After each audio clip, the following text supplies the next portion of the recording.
नमस्कार मंडळी, साध्या सोप्या रेसिपीमध्ये आज आपण बनवतोय कोबीचे पराठे. बनवायला खूपच सोपे, चवीला अप्रतिम आणि सगळ्यात महत्त्वाचं म्हणजे थोड्याशा वेगळ्या पद्धतीने आज आपण हे पराठे बनवणार आहोत. काय करायचं आहे, 150 ग्रॅम कोबी घ्यायचा, स्वच्छ धुवून घेतला आहे आणि नंतर मी इथे किसणीने किसून घेणार आहे. कोबी किसल्यानंतर जे तुकडे शिल्लक राहतात ते तुकडे आणि मूठभर कोथिंबीर हे सुद्धा आपण चॉपरमध्ये बारीक करून घेणार आहोत. तर असं हे कोबी आणि कोथिंबीरीचं जे मिश्रण आहे ते 1 वाटी भरून असं आहे आणि यासाठी आपल्याला पिठांचं मापसुद्धा त्याच वाटीने घेतोय आपण. तर मी इथे 1 वाटी गव्हाचं पीठ घेतलेलं आहे, अर्धी वाटी ज्वारीचं पीठ आणि अर्धी वाटी बेसन पीठ लागणार आहे आपल्याला. तुमच्याकडे जी पिठे अवेलेबल आहेत ती सगळी मिक्स पिठे घेतली ना तरीसुद्धा चालेल. आणखी काय काय साहित्य लागणार आहे पाहूयात. 1 चमचाभर तेल लागणार आहे, चवीनुसार मीठ, 1 चमचा लाल मिरचीची पावडर, 1 चमचा हिरव्या मिरचीची पेस्ट घ्यायची आहे, 1 चमचा जिरे, 1.5 चमचा तीळ घ्यायचे आहेत, त्याचबरोबर हिंग पाव चमचा, हळद अर्धा चमचा आणि 1 चमचाभर धने पावडर घ्यायची आहे. या कोबीच्या पराठ्याच्या रेसिपीमध्ये ना आपण कोबीची अगोदर भाजी परतून घेणार आहोत आणि नंतर त्याचे पराठे बनवणार आहोत. असं केल्यामुळं काय होतं, कोबीचा उग्रपणा कमी होतो आणि पराठे सॉफ्टसुद्धा बनतात. तर मी इथे 1 चमचावर तेल गरम केलं, त्यामध्ये जिरे घातलेले आहेत 1 चमचा, अर्धा चमचा हळद, पाव चमचा हिंग घालून घेतलं आहे आणि त्याचबरोबर आपण ह्याच्यामध्ये हिरव्या मिरचीची पेस्टसुद्धा ॲड करणार आहोत. या पराठ्यांमध्ये ना आपण हिरवी मिरची आणि लाल मिरची दोन्ही पण वापरतो, त्यामुळे पराठ्यांचा रंग जो आहे ना तो खूप छान येतो मंडळी. तर आपलं जे कोथिंबीर आणि कोबीचं मिश्रण आहे ते सुद्धा ह्याच्यामध्ये आपण परतून घेणार आहोत. साधारणतः 5 मिनिटासाठी हे मीडियम हीटवरती आपल्याला परतून घ्यायचं आहे. असं केल्यामुळं काय होतं, पराठ्याचं टेक्स्चर म्हणजे मऊ होतात आणि लाटताना फाटत वगैरे नाही पराठे, कारण की कोबी ह्याच्यामध्ये मऊ होऊन जातो. तर पराठे लाटायला सुद्धा इझी होतात.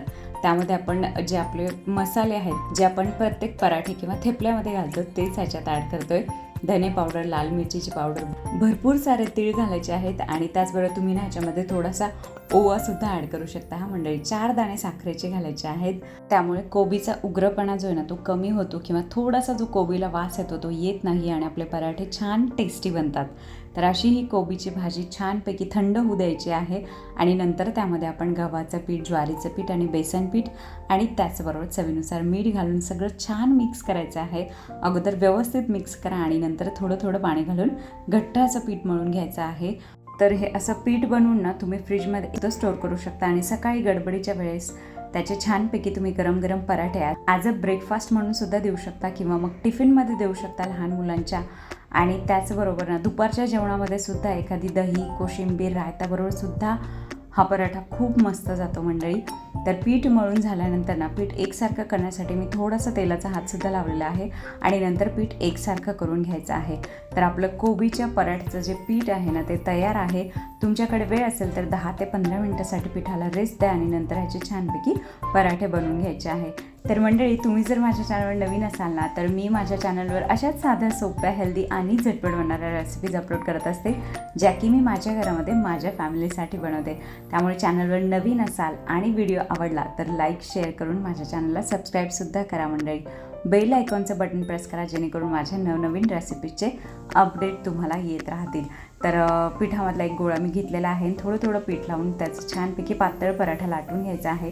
गरम तव्यावर दोन्ही बाजूला 1-1 चमचा साजूक तूप किंवा मग तेल लावून तुम्ही हे पराठे मस्तपैकी खरपूस भाजून घ्यायचे आहे आणि असे आपले कोबीचे यम्मी, हेल्दी, टेस्टी असे पराठे तयार आहे. नक्की बनवून बघा. आणि त्याचबरोबर माझ्या चॅनलवर तुम्हाला पराठ्यांच्या आणखी भरपूर रेसिपीज पाहायला मिळतील. त्याचबरोबर सॅलड्स आहेत, स्मूदीज आहेत, रोजच्या जेवणामधल्या वेगवेगळ्या प्रकारच्या भाज्या आहेत, भरपूर डोस्याचे प्रकारसुद्धा आहेत. त्यामुळे चॅनलवर नवीन असाल तर नक्की व्हिजिट करा चॅनलला आणि त्या रेसिपीसुद्धा नक्की ट्राय करा मंडळी. तर असा हा आपला पराठा, कोबी पराठा तुम्हीसुद्धा नक्की बनवून बघा आणि मला कमेंटमध्ये सांगायला विसरू नका तुम्हाला ही रेसिपी कशी वाटली ते. व्हिडिओ शेवटपर्यंत पाहताय त्यासाठी थँक्यू सो मच मंडळी. बाय.